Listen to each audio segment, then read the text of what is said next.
Komisi Kejaksaan Republik Indonesia Pujiyono Nuwadi meminta eksekusi terhadap terpidana Sylvester Matutina yang telah diputus bersalah dalam kasus fitnah terhadap Wapres ke-10 dan ke-12 Yusuf Kala segera dilakukan Kejaksaan Agung. Kasus Pak Sylvester ya, itu sudah inkrah, sudah berkekuatan hukum tetap. Komisi Kejaksaan meminta kepada Kajari Jakarta Selatan untuk segera melakukan eksekusi. Sementara itu, Menteri BUMN Erick Thohir yang ditemui di Istana Negara Jakarta Rabu siang sebelum rapat kabinet enggan menjawab soal pengangkatan Sylvester yang berstatus terpidana sebagai komisaris independen di ID Food dan PT Raja Wali Nusantara Indonesia atau PT RNI. Ini kan dari komisaris ID Food, cuman statusnya terpidana. Apakah akan dipertimbangkan untuk status komisaris independen ya Pak? Pak Erik? Di laman resmi ID Food, Sylvester tercatat sebagai salah satu komisaris independen. Sylvester ditetapkan sebagai komisaris independen PT RNI Persero berdasarkan surat keputusan Menteri Badan Usaha Milik Negara nomor SK 58 MBU pada tanggal 18 Maret 2025. Mengenai urusan hukum saya dengan Pak Yusuf Kala, itu sudah selesai dengan ada perdamaian.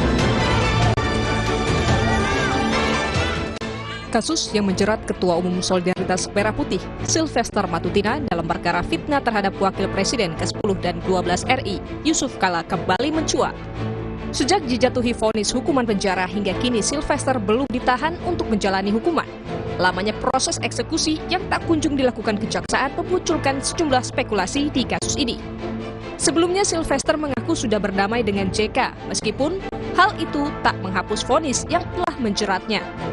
Soal lama proses eksekusi, Kapus Penkum Kejaksaan Agung Anang Supriyatna memastikan proses hukum tetap berjalan dan eksekusi dilakukan sesuai putusan pengadilan. Di Kejaksaan tetap melaksanakan sesuai dengan aturannya. Kita kan sudah inkrah, artinya terlepas dari ada perdamaian. Kalau perdamaiannya sebelum penuntutan biasanya dipertimbangkan. Tapi ini kan sudah selesai. Artinya ya silakan aja nanti punya cara-cara lain yang jelas Kejaksaan akan melaksanakan nantinya mengeksekusi terhadap putusan pengadilan tersebut. Berarti hukum kita tetap berjalan.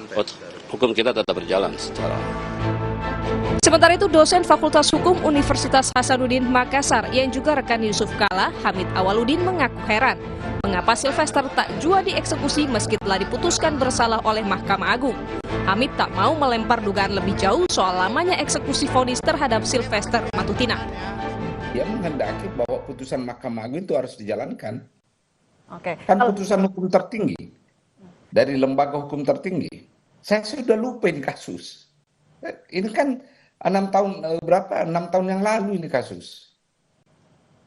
Sejak diputuskan Pak ya. Menggelindingnya ini kasus kan 2017, 8 tahun yang lalu. Di proses pengadilan 2018. Dulu saya ada dugaan itu kenapa tidak dieksekusi waktu Pak Jokowi. Saya ada dugaan-dugaan. Kenapa tuh Pak? Tapi dugaan ini kan tidak bisa saya buktikan kan secara konkret. Dalam putusan MA nomor 287K PID 2019, Sylvester Matutina dinyatakan bersalah melakukan tindak pidana memfitnah sebagaimana diatur dan diancam dalam pasal 311 ayat 1 KUHP dan menjatuhkan pidana penjara selama 1 tahun 6 bulan. Putusan Mahkamah Agung dalam kasus penghinaan Wapres ke-10 dan 12 Yusuf Kala oleh relawan Jokowi Sylvester Matutina 6 tahun lalu yang belum juga dilaksanakan memunculkan spekulasi adanya intervensi politik. Komisi Kejaksaan dalam pernyataan terakhirnya meminta jaksa segera mengeksekusi putusan untuk Sylvester. Tim Liputan, Kompas TV. Sylvester Matutina 6 tahun tidak dieksekusi setelah diputus bersalah penghinaan Wapres ke-10 dan ke-12 Yusuf Kala. Apa yang menyebabkan hal ini bisa terjadi kita bahas bersama Sekretaris Komisi Kejaksaan Ibu Dahlena dan juga Ketua PBHI Mas Julius Ibrani. Selamat petang Ibu Dahlena dan Mas Julius. Semoga sehat-sehat selalu. Ya, selamat petang. Selamat petang. Saya ke Bu Dahlena terlebih dahulu. Bu Dahlena, ini salinan putusan MA sudah diputus sejak dari tahun 2019 lalu, 6 tahun tidak atau belum dieksekusi. Lalu apakah dari temuan Komjak ini ada persoalan yuridis atau apa yang terjadi? Ya, terima kasih Mas Juno. Pertama, memang kalau dalam konteks ini basis kami bisa dua ya. Pertama, kami cek di data kami memang tidak ada laporan pengaduan soal ini, gitu. Sehingga kami bisa saja kami tidak tahu soal ini apakah memang ada kendala-kendala yang kaitannya dengan persoalan ini. Kedua, ketika ini muncul di publik, ini menjadi input bagi kami untuk memastikan apa sebetulnya yang menjadi hambatan sehingga tidak dilaksanakan eksekusi. Dan posisi kami tentu kami mendorong ini agar dilaksanakan. Seperti itu, Mas. Tapi detailnya apa menjadi hambatan dan seterusnya, termasuk juga kenapa persoalan ini sekian lama dianggapnya tadi itu ya, bisa mungkin langsung ke Kejaksaan Agung ataupun Kejaksaan Negeri Jakarta Selatan. Tentu konkretnya seperti apa pengawasan yang akan dilakukan karena ini spekulasinya meluas terkait ada dugaan intervensi politis. Ya, bagi kami tentu kami saat ini kami sedang tetap memonitor dan mendorong agar ini segera dilaksanakan begitu. Dan hasilnya tentu kami belum bisa menyampaikan karena masih dalam proses. Kita tetap berkoordinasi untuk memastikan ini terlaksana dengan baik. Oke, tidak ada persoalan yuridis, Mas Julius. Artinya ini ada tudingan atau dugaan unsur politis di sana. Seperti apa pandangan Anda terkait hal ini dan apa implikasinya? Ya, ini memang tidak bisa dipungkiri, Juno ya. Sepanjang kepemimpinan Presiden Joko Widodo dari mulai 2014 kemarin, memang politisasi hukum ini banyak sekali terjadi. Lawan-lawan politik dikriminalisasi gitu ya, dan juga proses-proses hukum yang begitu cepat terhadap lawan-lawan politik gitu. Nah, ini tidak bisa dipungkiri. Bahkan ketika sudah berganti presiden menjadi Pak Prabowo pun penanganan kasus Tom Lembong dan segala macam. Jadi suasana ketegangan opini dengan publik bahwa hukum ini dipolitisasi itu tidak bisa dihindari. Itu yang pertama. Nah, yang kedua adalah mengenai prioritisasi penanganan perkara termasuk eksekusi Sylvester. Mau tidak mau konsekuensi logisnya adalah menempel stigma politisasi terhadap proses hukum yang tadi kita diskusikan.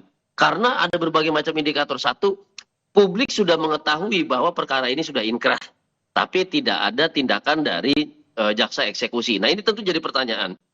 Padahal belum tentu, misalnya jumlah kasus yang begitu banyak, tetapi misalnya tim kejaksaan yang begitu sedikit, ya ini tentu mempengaruhi bobot kinerja, kan gitu ya.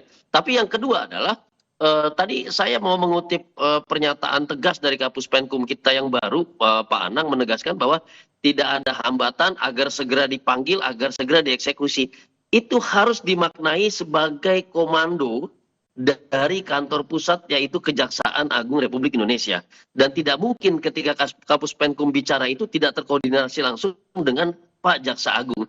Artinya politik hukum terhadap eksekusi Sylvester ini di bawah komando Pak Jaksa Agung tegas, yaitu segera eksekusi karena tidak ditemui hambatan apapun. Nah, ini yang harus kita pastikan agar kalau ini tidak dilaksanakan, baru kita bisa katakan ada faktor lain yang mungkin faktor lainnya itu adalah dugaan politisasi. Kan situasi sekarang seperti itu, Juno. Mas Julius, untuk saat ini berarti apa? Misalnya kalau tadi spekulasinya terjadi, dugaan politis itu ada, pembuktian konkretnya tentu agak sulit untuk dilakukan.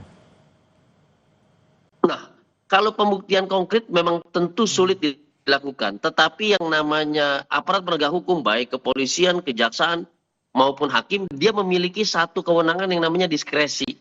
Diskresi inilah yang menentukan apakah tindakan yang diprioritisasikan, yang kemudian ditunda itu dapat dipertanggungjawabkan kepada publik, situasi urgensi, keterdesakan, dan yang lain. Nah, ini yang hilang dan atau mungkin belum dijelaskan oleh Kejaksaan Negeri Jakarta Selatan. Nah, ini juga yang harus dibantu oleh Komisi Kejaksaan secara inisiatif untuk memberikan kejelasan kepada publik sebelum opini publik yang viral mendahului pernyataan resmi dari instansi kejaksaan. Dan di situ pula nanti akan menjadi satu kekisruhan di mata publik. Begitu, Juno. Ya, baik. Bu Dahliana, untuk saat ini seperti apa sebenarnya 6 tahun terakhir pengawasan dan juga terkait dengan prosedur eksekusi terkait dengan vonis terhadap Sylvester Matutina? Ya, seperti tadi kami sampaikan secara spesifik mengenai kasus ini, memang kita monitor itu ketika muncul di publik. Dan ini menjadi input bagi kami untuk tentu karena memang fungsi kami adalah mengawasi gitu ya, mendorong agar kinerja kejaksaan meningkat. Nah, dalam konteks ini tentu ketika ada masukan termasuk tadi Mas Ibrani sampaikan ini perlu ada masukan atau ada dorongan agar kemudian ada kejelasan bagi publik begitu ya. Ya, ini adalah bagian dari kami, bagian tentu ini masukan sangat penting bagi kami karena kami memberi atensi soal ini. Gitu. Kami memberi atensi soal ini dan tentu itu menjadi bahan bagi kita semua karena memang yang berwenang adalah APH gitu ya.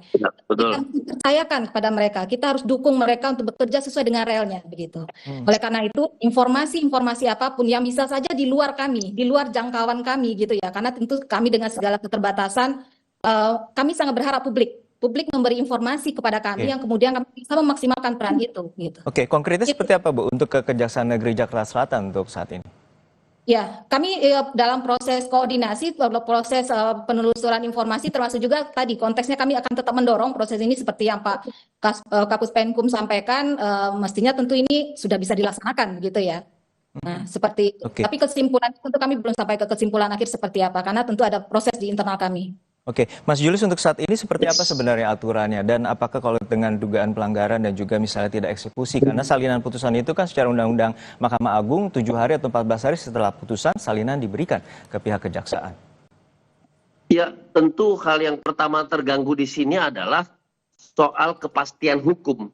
Nah, aparat penegak hukum itu, utamanya Kejaksaan Agung yang sekarang sedang moncer-moncernya sebagai penegak hukum itu memiliki beban moral, memiliki beban etik untuk menjaga kepastian hukum itu. Dan salah satu indikator kepastian hukum itu adalah tadi prosedur tahapan-tahapan dalam criminal justice system kita atau sistem peradilan pidana kita betul-betul dilewati tanpa satu pelanggaran apapun, termasuk undue delay atau pelambatan proses. Gitu. Karena ketika prosesnya ada keterlambatan tanpa ada penjelasan hambatan apapun, maka diduga di situ ada kepentingan tertentu, diduga di situ ada pelanggaran tertentu. Nah, makanya tadi saya katakan itu kemudian juga jadi beban Jamwas, di situ ada Pak Rudi Margono, kemudian juga menjadi beban Komisi Kejaksaan juga tanpa perlu ada laporan, kemudian memastikan supporting sistemnya memeriksa itu. Nah, yang ketiga adalah tadi kalau kita bilang ini siapa sih yang paling dirugikan? Tentu yang paling dirugikan adalah sistem kita.